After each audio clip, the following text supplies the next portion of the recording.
Deepak Patel, would you believe it? New Zealand spinner and now a very active member of India's diaspora, speaking up for India there. You were there at the Gujarat Summit. Yes, you see, yes, I was there at the Gujarat Summit, and there is a word for soft power. And I think it sums it up. It's attractiveness. So, you know, and soft power is a combination of a lot of things. Soft power should not result in an impression of cultural or economic supremacy. I mean to say, if you want to use soft power of culture, it should breed familiarity, but it should not breed inferiority complex. Yes. Then the purpose fails. That is why I said, is it a product or a process? I think it's better as a process. So that attractiveness should be there. So soft power has lot of like tourism is one. I think the another part of soft power is the food. We underestimate the power of that. Yes. You know. Not because chicken of tikka masala. I think we have gone beyond chicken tikka masala. I think we have UK. gone beyond chicken tikka masala. Right. But the irony was that what people thought was an Indian curry in MasterChef was being represented by an expat Bangladeshi in Australia. Right. So, that's a different story. That's a different South Asian story. That's a South Asian story, and that was the whole trip about that. She's a Bangladeshi in Australia representing the so-called, because everyone's saying this is Indian curry being Indian food. So you know, you have food, the familiarity with food. Like what is Italian soft power apart from amor? It's Italian food. Yes. It's Italian food. Or what is sushi? It's a cultural symbol. True.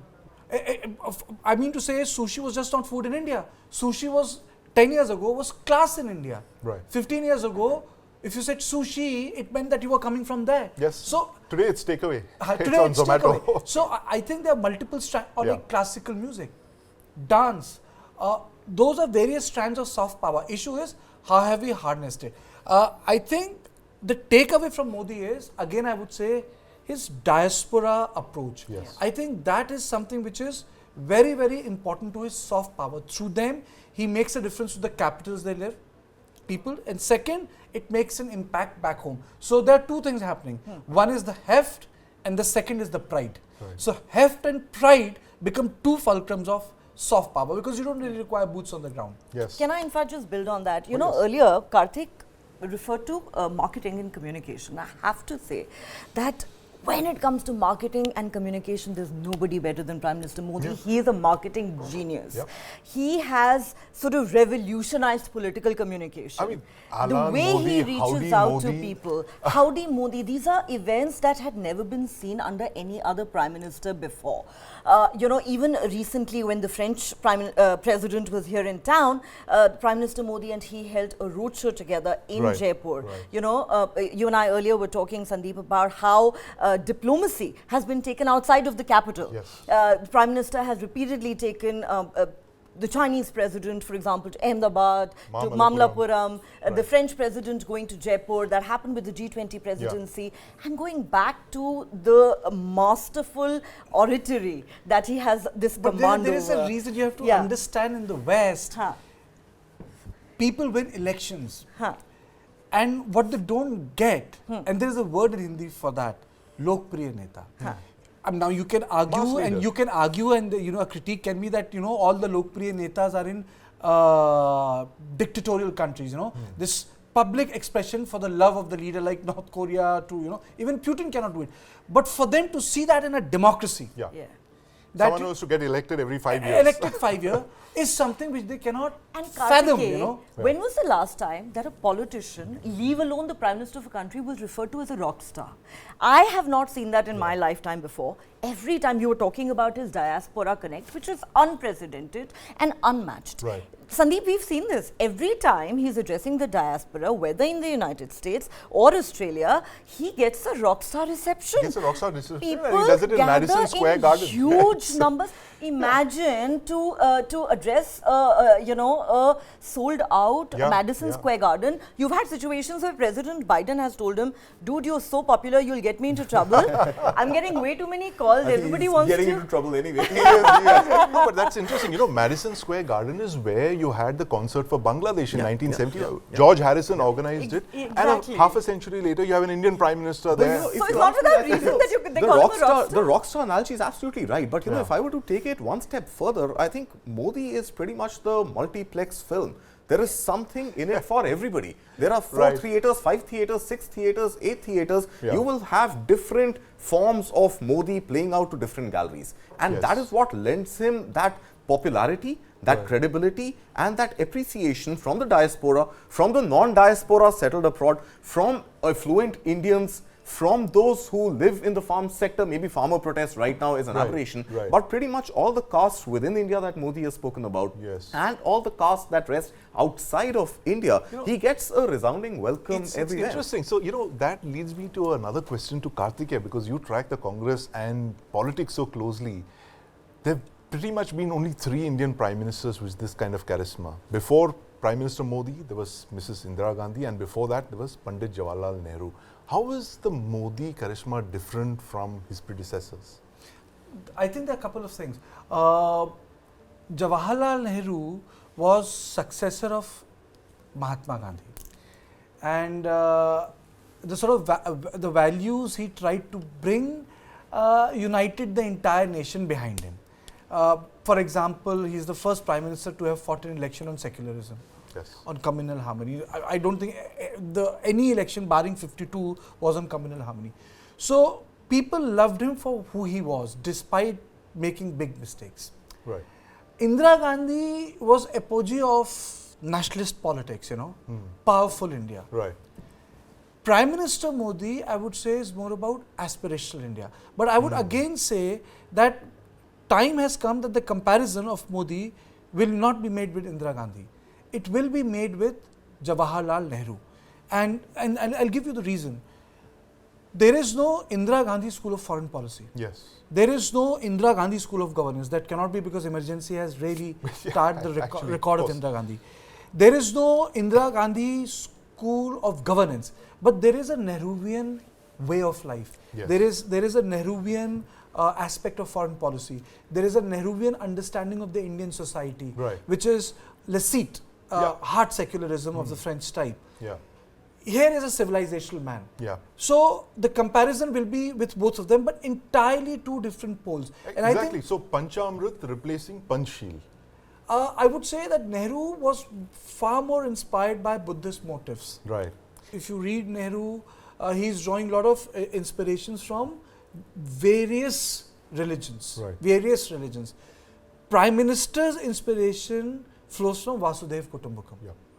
If I can borrow something that you mentioned, the comparisons, Kartikeya, I think it's important to point out that while you say that Prime Minister Modi is there for an aspiring India, I think the template for that was also set by Pandit Jawaharlal Nehru in taking India to commanding heights. But I think the difference there being that the kind of education, the kind of scholarly image that Pandit Nehru had, he could use a term called commanding heights and not allow it to resonate with the mass in the country. Prime Minister Modi, 75 years later, uses the term Vikasit Bharat, which everybody understands. They are pretty much saying the same thing. They are talking about industrialization, they are talking about an aspirational India, taking India to its ultimate destiny of development. But again, I think it's just branding. Terminology. So it boils down to branding. Digital India, Khelo India, the branding that's happened in the Modi era. I think it's just taken India's soft power to a whole new level. And even communicating, you're right, Neha. I think, you're also... what is soft power? At the end of the day, it is the communication, right? One form of communication. You're communicating foreign policy, you're communicating military power, you're communicating economic prowess. But at the end of the day, it's all a function of communication. It is. Even communicating... sorry, sir, go ahead. So I'm saying even communicating on the achievements of the Indian economy is pretty much soft power. You're attaining a certain rate of growth, but giving it those lofty numbers, 7 trillion, 30 trillion. Or that we'll be a developed nation by 2047. By 2047, just contextualizing it for the person to understand and imbibe, and giving a number or giving a vision to that aspiration, a very definite vision, is pretty much in the realm of smart power, as Kartikeya mentioned. It is economic power and soft power being communicated. I'll give you 2 instances, personalized one. When you feel the soft power or the attractiveness of a country. I was traveling from Kabul to Mazar-e-Sharif, but this was before Taliban took over. The Chancery was attacked in 2011. So I was stuck outside. Mazar-e-Sharif is the southern steppe of Afghanistan. So if it rains, it becomes a slush. So I was stuck. There were no roads then. So, and I was getting irritated because the next day I had to shoot and come back to Kabul the next day. So it takes 9 hours from Kabul to Mazar-e-Sharif. So I had to shoot and then get up early in the morning and come back because Shiv Shankar Menon was landing that day. And day after tomorrow there was a press conference. So before I could take out my passport, he said, "Who are you?" I said, "I'm an Indian." He said, "That's okay. You can leave." So that is soft power, but then you would say that that's not Afghanistan state, there are Tajiks and Hazaras. Yes. But that's soft power. The second, that's universal, even the Pashtuns would say the same to you. The second instance was that I was traveling through Aleppo and somehow the driver got lost and he took a route where the Chechens, Hezbollah and some other Shia proxy militia by Iran, they were manning the checkpost. And in Syria, you have the system, you travel 5 kilometers, you stop and there will be a checkpost and they will ratify the number of the car for the movement. So it's that militarized. So I think the guy did not pick up the phone, so he said, "Okay, you stand here." And I was worried because if I don't reach, then it's too dangerous, even at this point of time, and this was in 2019. It was cold, it was in January, and I thought, yeah, what is happening? So the conversation started with Shah Rukh Khan, then conversation went to Kareena Kapoor, then conversation went to Salman Khan, and then conversation went to a couple of other Khans. Bollywood was still soft power. It was a definition of Bollywood. And after that, they inquired about the affairs. They inquired about the affairs of all the Khans. And after they had the fill, they let me go. Right. Without calling back. So that was the password, right? Make sure he's an Indian. He knows his Bollywood. So they let me go. And this is like an honest reportage, and I wrote about it. Right. I wrote about it. I think that's the power. Yeah. In fact, let me go. Neha, when I was in Afghanistan, 2001 again, I have that story as well. The only 2 things that I carried other than my passport was US dollars, of course. That's the currency there, and audio cassettes. Kabhi Khushi, Kabhi Gum. I can tell you that the K3G cassettes work far better than the US dollars, especially at checkpoints. They could not believe there was a movie with Shah Rukh Khan, Hrithik Roshan, Amitabh Bachchan and Karishma Kapoor. Kareena Kapoor. So that's how it is. It's just opened up gates and, it's unbelievable, the power of things when you see it yourself. Coming back to the other more tangible outcomes that we've seen of late, Neha. You spoke with Amitabh Kant, the G20 Sherpa. What did he tell you?